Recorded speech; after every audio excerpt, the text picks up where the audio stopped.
Muy buenos días, mis amados hermanos. Al comenzar este día, oremos a nuestro Dios para que nos dirija en todo cuanto vivamos.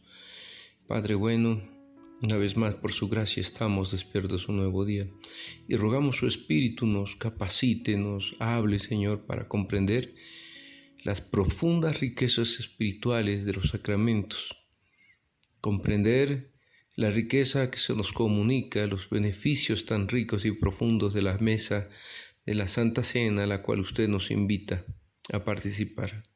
Rogamos, pues, que el corazón de mis hermanos esté dispuesto como tierra fértil para que su palabra, Señor, sea recibida y fructifique para gloria suya y bendición de su pueblo. Ruego esta gracia confiando que así será, en el nombre de nuestro Señor y Salvador Jesucristo. Amén. Mis hermanos amados, continuamos reflexionando sobre la importancia y la profundidad y riqueza de los sacramentos y estamos meditando sobre la Santa Cena o la Cena del Señor. Tenemos que afirmar que Cristo es nuestro pan y nuestra bebida de vida. Lo principal del sacramento es sellar y firmar esta promesa en la que Jesucristo nos dice que su carne es verdadera comida y su sangre bebida, mediante las cuales somos alimentados para la vida eterna, y nos asegura que Él es el pan de vida, del cual el que hubiese comido vivirá eternamente.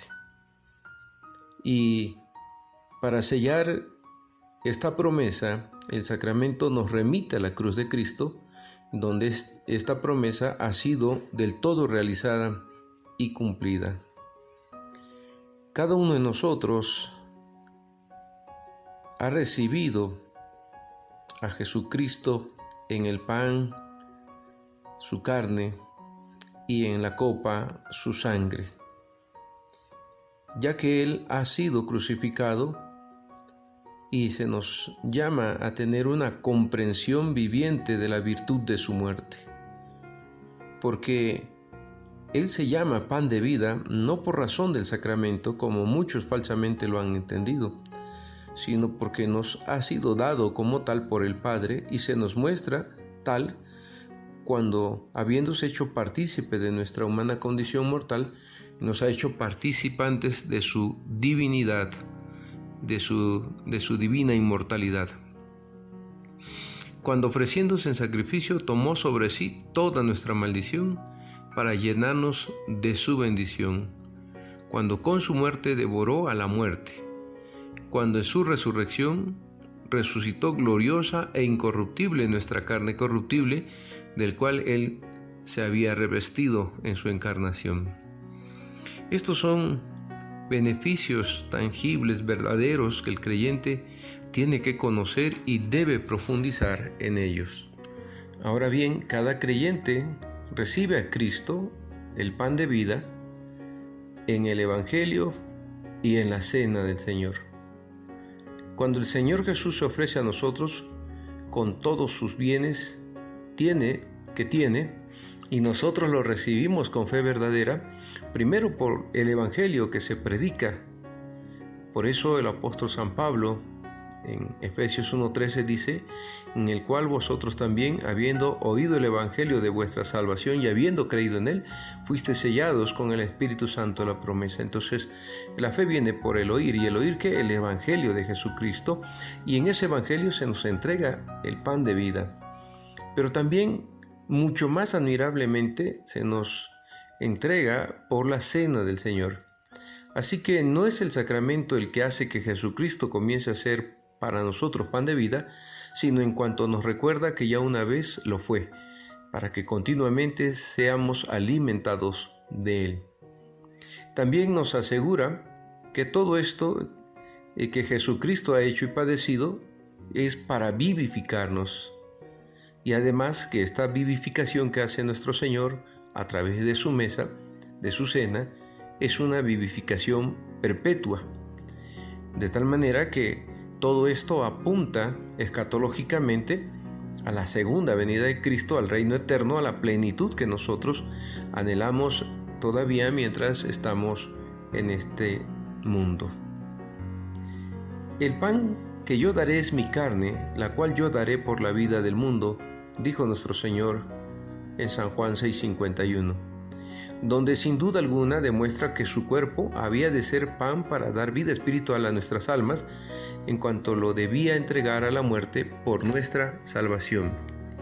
Porque Él lo ha dado una vez por pan, cuando lo entregó para ser crucificado por la redención del mundo, y lo da cada día cuando por la palabra del Evangelio se ofrece y presenta para que participemos de Él, en cuanto ha sido crucificado por nosotros, y por consiguiente sella una tal participación con el misterio de su Santa Cena, y cuando interiormente cumple lo que externamente nos está significando. Así también se cumple otra afirmación, que Cristo es el verbo de vida, y ese verbo de vida ahora habita en nosotros. Primeramente, la Escritura nos enseña que Jesucristo desde el principio ha sido aquel verbo vivificador del Padre, fuente de vida y origen donde todas las cosas han recibido su ser. Por lo cual San Juan en algún momento afirma que Él es el verbo de vida, y luego dice que en Él estaba la vida. San Juan 1 al 2 y San Juan 1 hasta el 4. Queriéndonos dar a entender así que siempre ha derramado su virtud y su fuerza sobre todas las criaturas para darles vida, vigor y ser. Sin embargo, luego añade que la vida se manifestó cuando el Hijo de Dios, habiendo tomado nuestra carne, se hizo visible y palpable, porque aunque antes derramaba sus dones sobre las criaturas, sin embargo, como el hombre apartado de Dios por el pecado había perdido la comunicación de la vida y estaba cercado de la muerte por donde quiera que mirara, entonces el hombre tenía necesidad de ser recibido de nuevo en la comunión de este verbo, para que así recobrase alguna esperanza de inmortalidad. ¿Por qué? ¿Qué confianza puede uno concebir si oye que el verbo de Dios tiene en sí toda la plenitud de vida y entre tanto permanece apartado de él, no viendo en sí mismo ni en torno a él más que muerte? Pero después que aquella fuente de vida comenzó a habitar en nuestra carne, ya no está escondida ni lejos de nosotros, sino que se da y ofrece manifiestamente para que gocemos de ella. He aquí como Jesucristo ha acercado a nosotros el beneficio de la vida, cuya fuente y origen es Él mismo. Por eso Él así se llamó: Yo soy el pan de vida. El que de mí comiere no tendrá hambre jamás. Y Él es el agua de vida, y quien beba de Él no tendrá sed jamás. Con esto apunta nuestro Señor Jesucristo en sus palabras a la plenitud que se ofrecía en el Santo Evangelio, a la plenitud que se nos ofrece en el Evangelio de gracia, el cual se recibe por fe. Nos damos cuenta entonces que el sacrificio de Cristo en la cruz del Calvario es tan completo, tan perfecto, que cuando nosotros celebramos la Cena del Señor nos comunica todos estos beneficios de plenitud, para que el hombre, aun cuando esté rodeado de situaciones adversas, o como dijera el salmista, aunque ande en valle de sombra de muerte, no temeré mal alguno, esto no cambia la esperanza ni la perspectiva del hombre. En estos tiempos, por ejemplo, que vivimos de pandemia, donde se anuncia, ¿verdad?, cada día el número de muertos por país o en el mundo entero, y se nos habla de un rebrote de esta pandemia, el creyente debe de encontrarse sumamente vivificado, lleno de esperanza, porque ha tomado de la fuente de vida que ahora habita en él, que es Cristo. Ya no es algo que esté allí a lo lejos, sino que está en nosotros este Cristo, y se nos manifiesta para que gocemos de ella, independientemente de las circunstancias que nos rodean. Entonces, el creyente que toma de la cena del Señor no solamente está mirando estos elementos, los signos, el pan, y la copa, sino mira todo el sacrificio de Cristo, todos los beneficios que ella tiene y el hecho de que el Verbo se haya hecho carne y que este Verbo sea el pan de vida que nos alimenta, nos vivifica en estos tiempos. Los beneficios de la vida y de todo lo que ahora somos está básicamente en la persona de Cristo que se entregó por nosotros y ahora se nos da como pan de vida. Es importante, hermanos, que cuando participemos de la mesa del Señor estemos meditando todo esto con mucha calma en nuestro corazón, profundizando en esta riqueza espiritual para no quitarle lo vivificante, la realidad de este sacramento, y para que no nos quedemos en los meros elementos como a veces suele suceder en la vida del creyente.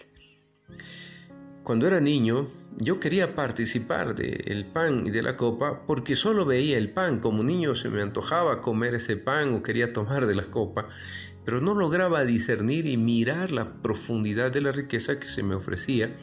Y por eso ahora es urgente que los padres también instruyan el corazón de sus hijos, acerquen a sus hijos a estos sacramentos, pero no solo a los elementos, a los signos visibles, sino a la realidad espiritual tan profunda que se les ofrece a ellos en el sacrificio perfecto de nuestro Señor Jesucristo. Otro beneficio maravilloso que nuestro Señor Jesucristo logró para nosotros es que de la carne que Él se revistió, ahora a nosotros nos resulta vivificadora, ya que nosotros somos sustentados en inmortalidad. Cuando nuestro Señor Jesucristo resucitó dentro de los muertos, en ese cuerpo glorioso, ahora nos ha llamado a morir al pecado para resucitar juntamente con Él a vida nueva. Por eso Él dice: yo soy el pan de vida, el que se descendió del cielo, y nos anuncia: el pan que yo daré es mi carne, la cual yo daré por la vida del mundo. San Juan 6:48, 51. En estas palabras el Señor nos enseña que no solo es vida en cuanto es verbo eterno de Dios que descendió del cielo hasta nosotros, sino que también cuando al descender Él derramó esta virtud en la carne que ha tomado para que la comunicación de vida pudiese llegar a nosotros. De ahí las afirmaciones que su carne es verdadera comida y su sangre verdaderamente bebida, con las cuales los fieles son mantenidos para la vida eterna. Así que los fieles tienen el gran consuelo de saber que en su propia carne hallan ahora la vida, porque de tal manera no solamente penetran con gran facilidad hasta esta vida, sino que ella misma espontáneamente les sale al encuentro y se les brinda. Simplemente con abrir la puerta del corazón para recibirlo, se alcanzará. Qué maravilloso es, mis hermanos, que se nos dan ciertísimas promesas para que el creyente no viva nunca más atemorizado por ningún asunto de la vida, ya sean problemas cotidianos o simplemente el enfrentar la misma muerte, ya que en nuestra carne se nos ha asegurado que nosotros en Cristo Jesús hemos sido resucitados para vida nueva y para vida eterna. Gloria a nuestro Dios, porque a través de su sacrificio en la cruz del Calvario de nuestro Señor Jesucristo, nos ha comunicado todos estos beneficios y los podemos vivir y experimentar en esta carne nuestra, porque es la carne que tomó nuestro Señor Jesucristo. Por eso, al tomar del pan y el tomar de la copa, deben de dar certeza genuina en el corazón del creyente para la vida cotidiana. Mis hermanos, espero que estas reflexiones estén instando a nuestros corazones, inspirando nuestras vidas a confiar en nuestro Dios, a preparar nuestros corazones siempre para participar de la mesa del Señor cuando sea la ocasión, y también mirar la profundidad de la riqueza de la misma y dejar de participar en ella como un mero ritual, Tenemos que mirarla en la profunda realidad espiritual que nos comunica y debemos reflejar como fruto una vida vivificada por el Señor. No importando las circunstancias que nos rodean, el creyente siempre vive en plenitud y vive gozoso. Dios les bendiga, mis hermanos. Si el Señor lo permite, mañana continuamos con nuestras reflexiones.